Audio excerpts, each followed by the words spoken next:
ዓሊም እንደሆነ ከሆነ ወላጅ ከሆነ ቤተሰቡን ያበላሻል ወጣት ከሆነ ሙሉ ህይወቱን ያበላሻል ስለዚህ ከዚህ በኋላ ኢንሻአላህ በራሳችን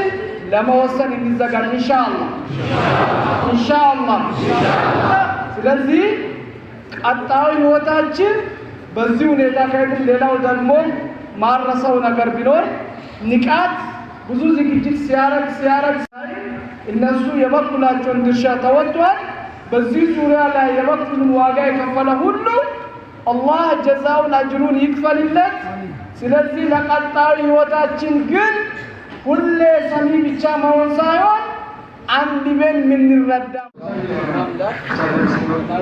ኢንሻአላህ አላህ ይወፍቀን አላህ ይነገሰው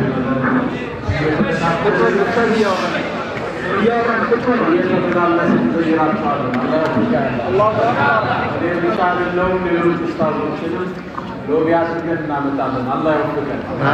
እናንተ ግን አንድነታችሁን ጠብቃችሁ ዲኑን አጠንክራችሁ ቆዩ ኢንሻአላህ